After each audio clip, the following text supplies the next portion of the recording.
Just let me know when.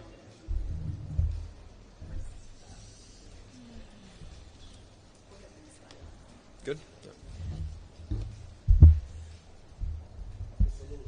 Extremely, yeah. Well, good afternoon, everyone. It's a really exciting day to be here as we roll out some of the recommendations from our Vibrant Downtown Storefronts Workgroup. So back in December, we were recognizing that downtowns around the country, and in fact around the world, are going to be changed forever, and we're going to have to change with it. It's not going to be the cities that cling white-knuckled to what once was that are ultimately successful. It's going to be the cities that are on the cutting edge that find a way to truly succeed in this new style of economy. And indeed, things have changed dramatically. This whole concept of remote work was probably inevitable, but it got expedited by 5 to 8 years by COVID-19 and a global pandemic. When you have fewer people that are coming downtown to work, it has a massive impact on retail. And I've talked to a number of retail owners, both restaurant, clothing, or otherwise, and they've all said that the number one factor that they're dealing with right now is not having the same customer base that they used to have and not having the same foot traffic that they used to have. Now, as a downtown, collectively, we're coming back in a big way.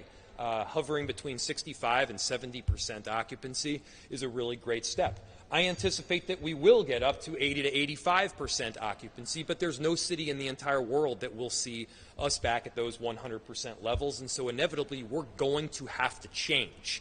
We're going to have to be different. We're going to have to lean into areas that might not have been tried yet, but we're going to look at the best data and listen to the best possible experts, and also going to follow some really creative solutions in getting us to where we need to go. And so in December, we brought together the Downtown Vibrant Storefronts Workgroup, and we asked a central question, which is, how do we create a vibrant downtown scene? Moreover, how do we get people downtown?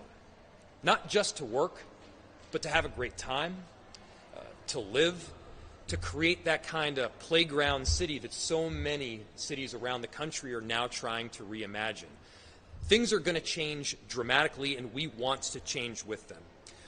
And what became immediately apparent is that the answer to the question of how to create a more vibrant downtown retail scene was not limited to retail itself. As I mentioned, it's going to include how our downtown workforce operates. It's going to include how we transition from office space to residential. It will be having a more organic approach and a more flexible approach with how we zone, how we regulate, and how we authorize storefront use on Nicollet Mall and beyond. Retail requires customer base, as I mentioned. It requires people. And so how do we bring people back to downtown that is not in the traditional format? And if you look at the ways that the Downtown Council has already begun doing that and the way that we've been partnering with them as the city, it's doing things like programming 1,800 plus events over the summertime. There is going to be more programming than you could possibly attend and you can possibly handle that is happening downtown. People have said getting people back downtown is kind of a chicken or the egg equation. Well, let's just start with the egg. We're going to supply the egg by making sure that when you come downtown, it's an awesome place to be. When you experience work on Tuesday, Wednesday, or Thursday, or any other day of the week, you have a great time doing it. You see music out. You have games to play. You have fun. Perhaps you get a drink afterwards, you stay for several, you lose track of time, and then you wander home. That's the kind of idea that we're pushing for right now. This is a playground, and we want to make sure that we're setting downtown up to be something really special. We want to make sure that we're advocating for people to come back in the form of work, but also making that transitional use to residential. We're making sure that the way we're thinking about things is new and different, and that's largely the direction that this extraordinary team of people in this work group have created. I want to give a big thank you to the co-chairs, to Gabrielle Grier and to Steve Cramer. They have been bringing together a coalition of leaders, of creative people, of downtown residents that can help to dictate the direction that we're ultimately going. You know, and I'm well aware that some of the best ideas that I've had are not my ideas at all. They come from people like those that are standing behind me right now. And so I'm so appreciative of the work. They created several subgroups. They came together with a series of recommendations. Some of those recommendations are out of the box. Some of them will be probably a bit controversial, but that's the whole idea. We wanted us to lean into something that was different, to something that was exciting, and to something that our whole city can really rally around in a big way. And so such a huge thank you to our co-chairs, their willingness to work with both elected officials and community members at large, and I think we're really on the right track. So I applaud them for their vision, for their leadership, and this work product. And with that, one of the council members that has been at this for decades has been working intrinsically on a day-to-day basis with so many of the people who are standing here behind me is Lisa Goodman. Councilmember Lisa Goodman here is on her final term, and she is going out on fine form. Councilmember Lisa Goodman. People are excited about that. No, they're not. For cities to be great, leadership matters. So having the mayor of your city care about downtown as much as all of the other neighborhoods in the city is critical. And so I want to thank the mayor for taking up this issue, bringing together all of these smart people and letting them do their work. I'm sure this mayor felt that his whole career would be about downtown, and things get in the way. And so he hasn't had the opportunity to really lean into that work, but leadership matters, and so he's asked other people to step up and do this work, and we should be thankful of that. For me, I see downtown as a giant village with all the little villages of the really awesome neighborhoods that represent the residential population of downtown. And we need, as a city, to lean into all of these villages, from Loring Park to North Loop, from the Mills District to Elliott Park. Each of these parts of downtown, including the Central Business District, have the key components of what I would call the three-legged stool. People that work there, people that live here, and people who visit here. And any strategy that we put together in order to reinvent our downtown community needs to lean in on all of those legs of the stool. They don't need to be equal, but we need to recognize that residents make a difference. 50, 60,000 residents downtown, 24/7 are what restaurants need. Visitors make a huge difference. They come here to go to ball games, they stay to see Hamilton, and they participate by sleeping in hotels and keeping people working. And workers are the future, the past and the future of our downtown. It's going to be a different workforce, but there's going to be a workforce. On my walk over here today, I saw more food trucks than I've seen downtown in many weeks. The skyways were crowded, but so were the streets. And so ultimately, the work of this task force, I had the good fortune to sit in on several meetings, leans in on all components of this three-legged stool. How to make businesses succeed, how to make residents' voices louder, and how to create services to support them, and how to support the businesses that employ workers that people come here for, our theaters, our sports, our restaurants. So I'm really proud to have had the opportunity to be part of this. Leadership matters, and that's why all of these great people are here today. Thank you all for being here to hear what they have to say.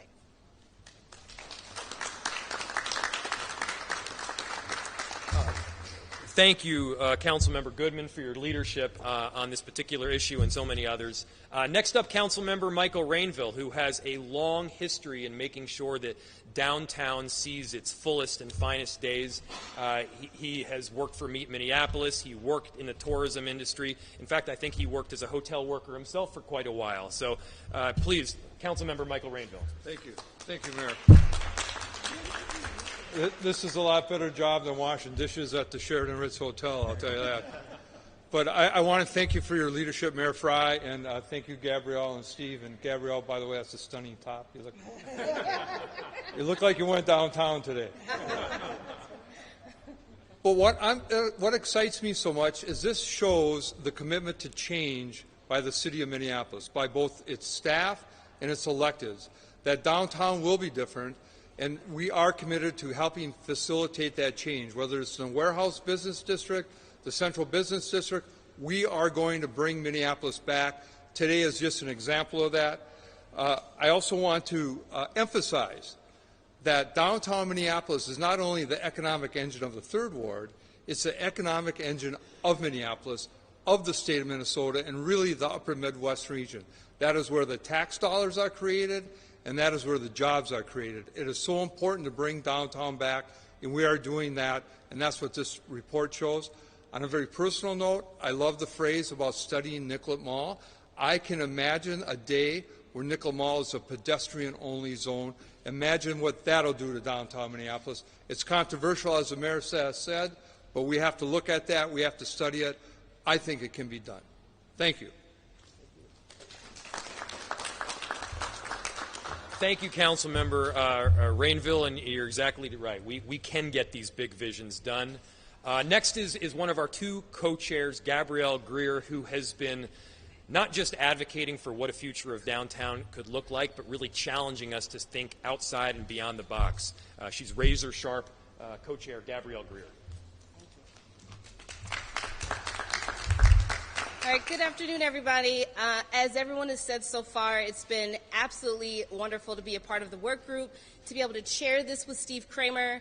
A big part of my work was to think about how do we make creative and ideas last? How do we make them sustainable? So it's the intersection of thinking about strategy, it's thinking about what was, and it's thinking about what can be, and coupling those together to make something awesome. This work group was comprised, as you've seen, of council members, also architects and designers and leaders that are across businesses and owners who've been a part of the downtown experience for years and will be for years to come.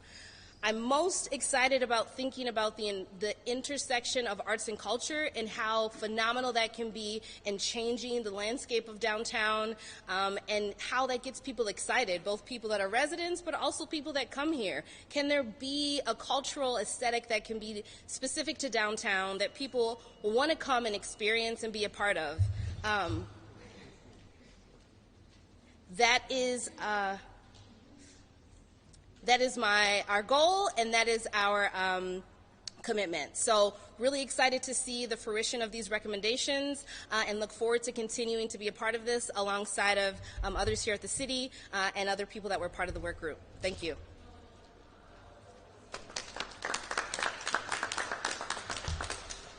Thank you so much, Gabrielle, and for all of your work. It is hugely appreciated, and I really love how hard you advocated for these creative recommendations.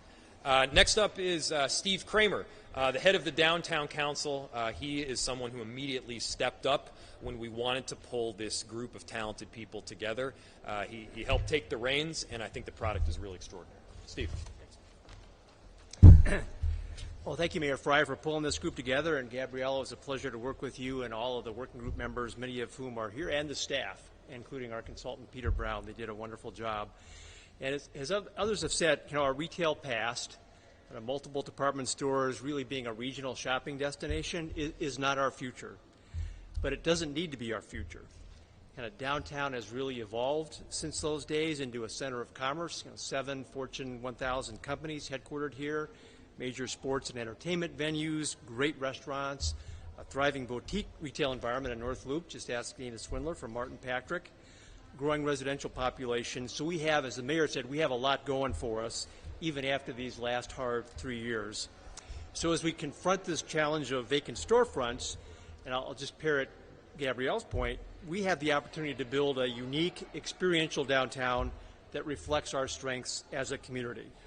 And we saw that play out just Friday, about a block from here, when Mayor Frey helped one of our work group members, Mary Taras, cut the ribbon on Strive Bookstore, a black, woman-owned bookstore in the heart of downtown at 9th and Nicollet. Not a cookie-cutter brick-and-mortar bookstore, not buying a book online, but you walk into Strive and you have a rich personal experience. So we need more of that, please. And to get more of that, the logic of this report is to really open the gauge, broaden the types of uses that we see in downtown storefronts, including, as the mayor and others have said, Gabrielle and both council members, arts and culture and uniquely Minneapolis stuff. ensure that the city's planning and regulatory process supports that degree of innovation, create a more formal partnership between the city and the business community to move this vision forward aggressively, and then to pay attention to all the issues that support not only vibrant storefronts, but a vibrant downtown overall. A continued focus on safety, restoring more skyway hours, more transit service, more people back to the office, and other ideas including, yes, re-examining Nicollet as a transitway versus a pedestrian-only environment. So as we stand here today, we're moving forward on the partnership, what the report calls a facilitator concierge role within the Downtown Council and DID to work with the business community, CPED, and the city's Arts and Cultures office to really move this aggressively forward, as I said. The city is already working on more flexible zoning and permitted uses.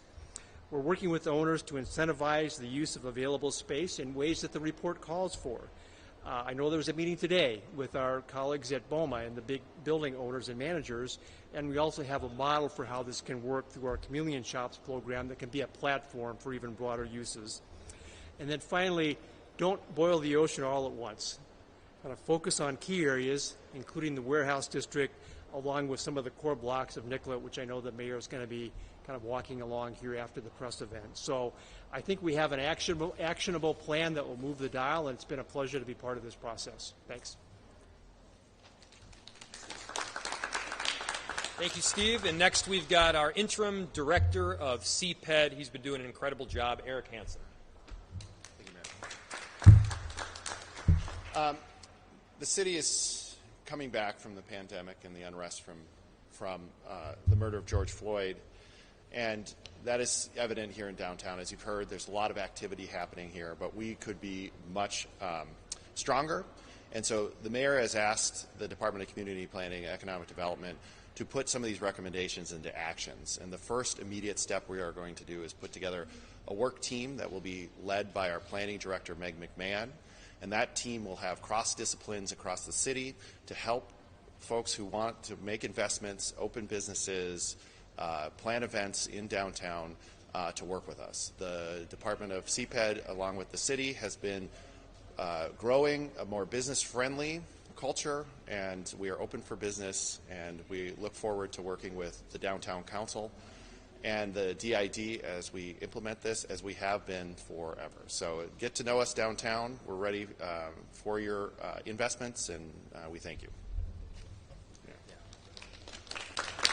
Thank you, Eric. As he mentioned, we're going to hit the ground running on these recommendations. We're not going to be sitting on our hands here. We're going to quickly move towards implementation. And next up is one of the work group members, and by the way, a downtown resident who has a whole lot at stake here, is Mitch Kelly.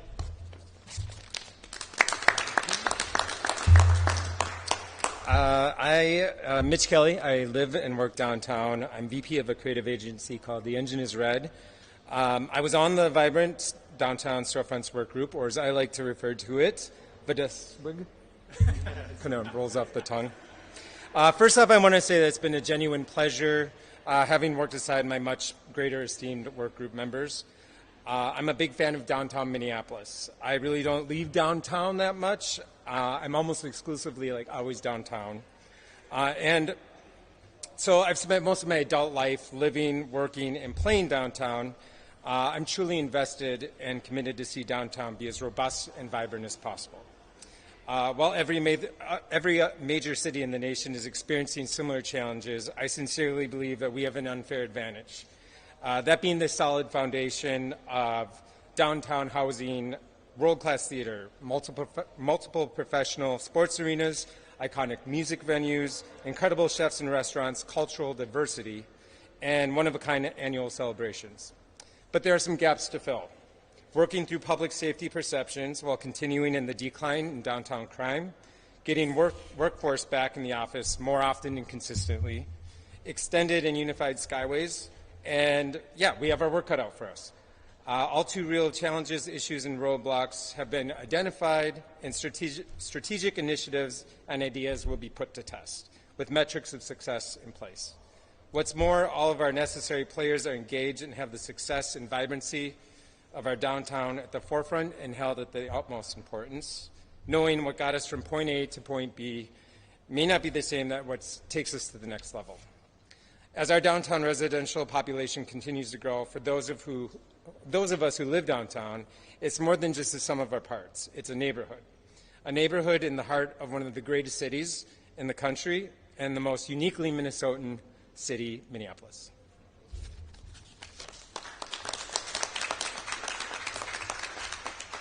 Thank you so much, Mitch. And you know, you're right. The only thing that I'm not thrilled with about this work group is the name. And I think I'm probably more at fault on that one than anybody else. But thank you for your words. And, you know, this is really an important point in time. We have the opportunity to be on the cutting edge and to change the trajectory of where our downtown is going. And we don't want to take anything off the table here. You know, if you think about walking down your favorite downtown block in any city, your favorite city other than Minneapolis, your favorite downtown block in the entire world, what is the one commonality? I think it's people. You have people that are present on the street. There's a kind of vibrancy as part of the street atmosphere that sets that block apart. You have different smells and different restaurants. You have different kinds of people and different stores. You have this kind of excitement where even the people watching itself is fun. That's what we're looking to create. Is there one single way of getting there? The answer is no. But we want to be flexible in our approach. We want to provide organic solutions. And we want to make sure that we're accommodating not what once was 10 years ago, but what is going to be the stage in 5 years from now. And, you know, there might be some recommendations that catch the eye or the attention of some more than others. And, of course, I'm talking about the closure of Nicollet Mall to automobile traffic and bus traffic. That's something that we've got to be looking at very seriously. You know, it's I think all of us can point out the several reasons why there might be hurdles or why we shouldn't do something. But I can point out a few more reasons as to why this could be a real inspiration in bringing our downtown to the next level. This is an opportunity right now, and it's one that we should evaluate. Of course, we should analyze the different hurdles that we're going to need to get through. But we shouldn't just stop short, throw our hands up in the air and say it can't be done, because it can be done. We can make an extraordinary pedestrian mall downtown in Minneapolis. We can do it, and we shouldn't be afraid to lean into what's next. So again, I just want to give a huge thank you to all of the Vibrant Downtown Storefronts Workgroup. A huge thank you to our co-chairs, to Gabrielle and to Steve, and to these recommendations, by the way, that go well beyond Nicollet Mall. We're talking about partnerships that are going to be forged. We're talking about liaison relationships that are going to be expanded. We're talking about finding ways to activate some of the space that is presently vacant, an expansion of the Chameleon Storefront mission, which has been really critical over the last couple of years, and doing it more and better. And also, you know, making sure that we're responding to what is happening right now in terms of retail. Retail has changed. It was probably 6 or 7 years ago, way pre-pandemic, when there was a reporter that came to me and said, why do you think retail is dead? So 6 or 7 years ago. And at the time, I think there was a Sports Authority that had closed, there was a Barnes & Noble that had shut down, and the Macy's was in the process of heading out. And the answer is, retail is not dead, it's just changed dramatically. We need to change with it. What do people need to live their daily lives, and what is inspiring people to come to a downtown location, to have not just a shopping excursion, but an experience? That's what we got to be looking at right now. For the people that are coming down to work, Tuesdays through Thursdays or any other days, what is it that they need? Do they need a convenient place where they can drop off their kid for daycare and then perhaps even visit them during the day? We talk about active uses on Nicollet. Well, I can't think of a more active use than a bunch of kids playing on a playground.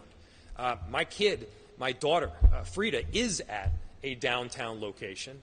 And there's a playground right outside.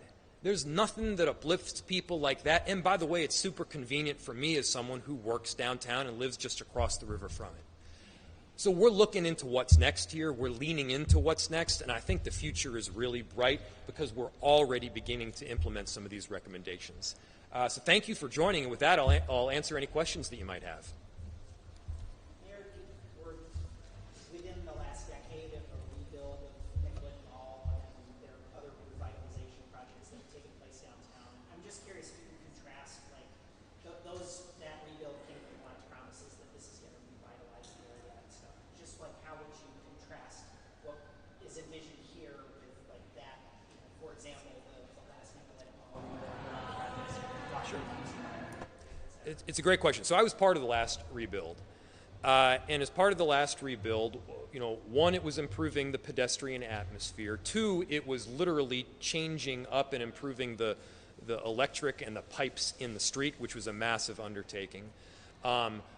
We were looking at adding a number of different amenities, improved lighting, improved street infrastructure. All that is still here. So all of those amenities, they don't go anywhere. The fact that we might shift up and we're evaluating the shift of the use of the street itself doesn't detract from the amenities that are already in place on Nicollet Mall. And I'll give you an idea of an example of what this could look like. This is not just tomorrow shutting down the entire street of Nicollet. This is starting to walk down a path of change where we can have a world-class pedestrian mall in our city. How long is that pedestrian mall? We need to evaluate it.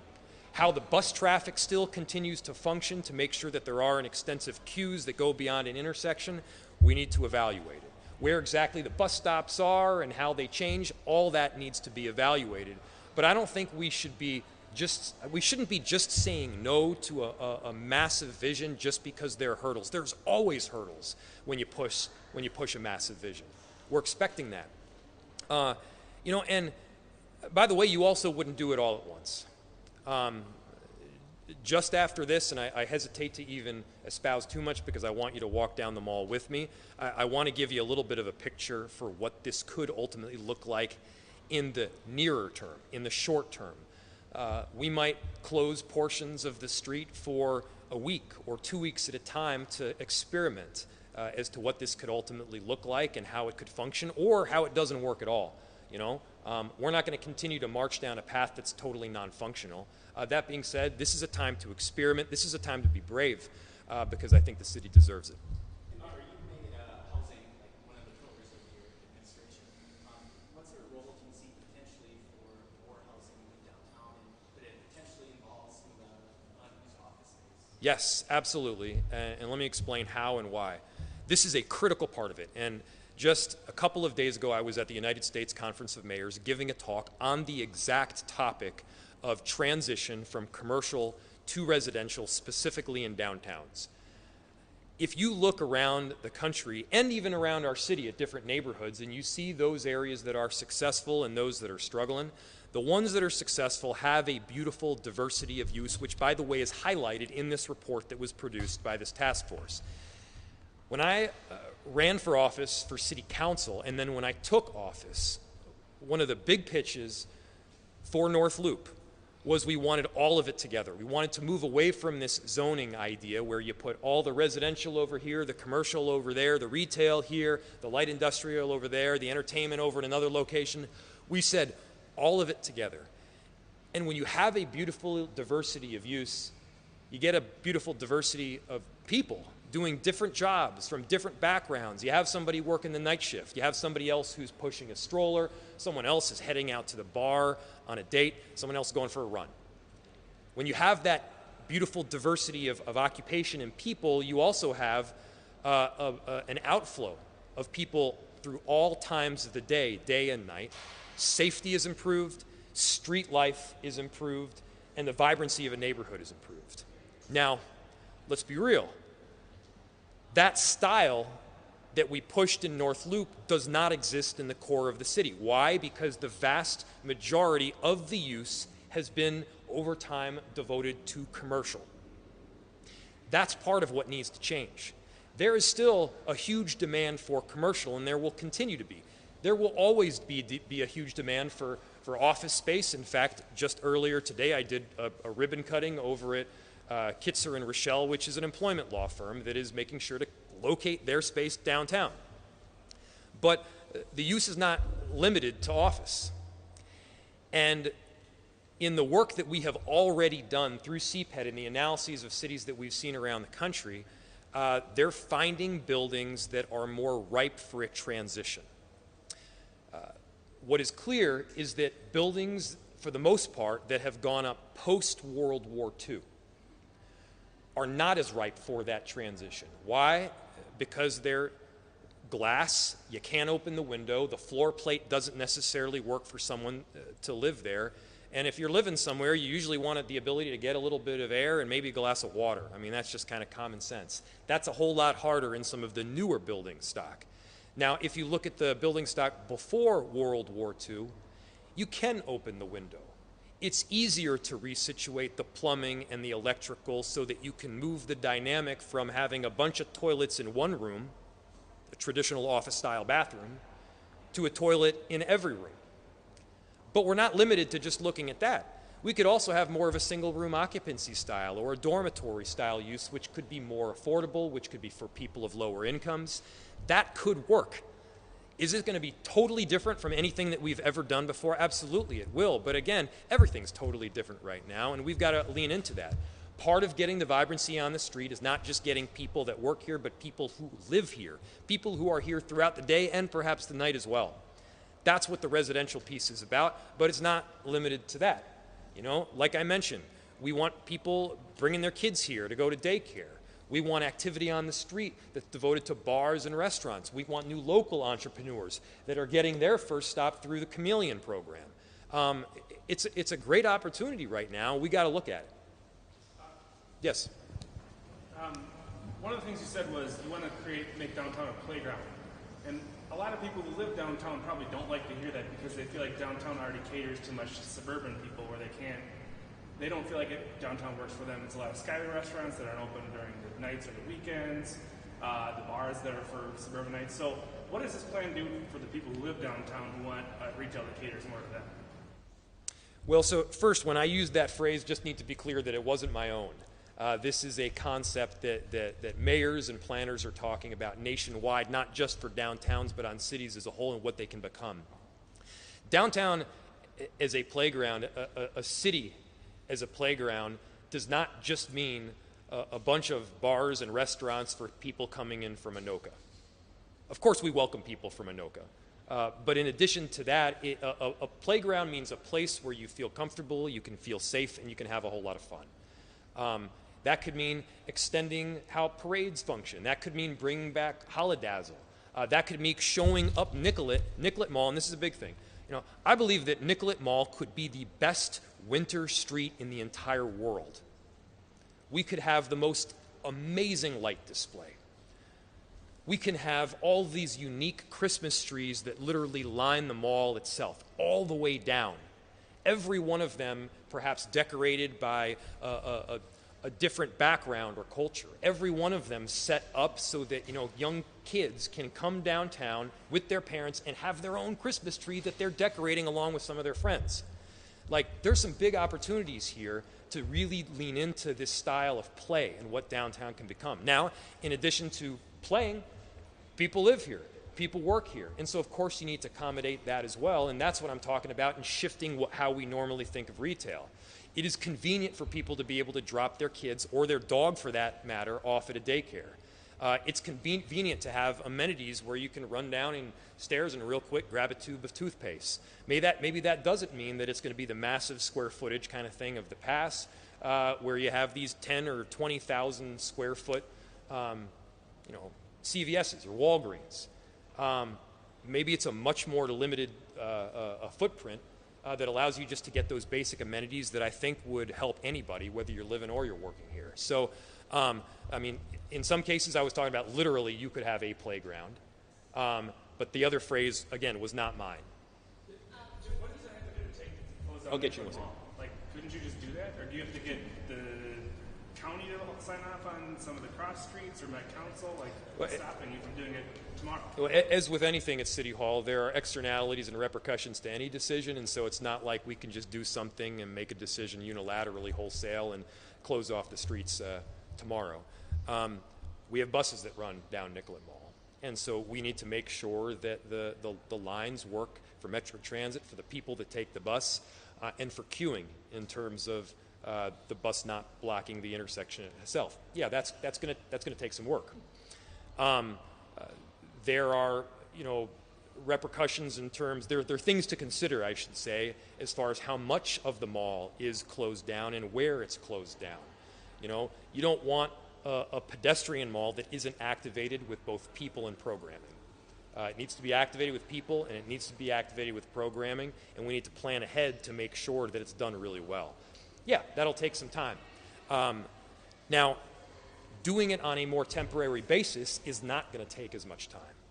Showing people what this could look like and what it could feel like for a span of, say, a week or two, that's something that we can absolutely accomplish, and I think we've got a number of great opportunities to do exactly that. And again, I don't want to tell you too much because I want you to walk down the street with me here, but we've got the Taste of Minnesota coming to Nicollet Mall.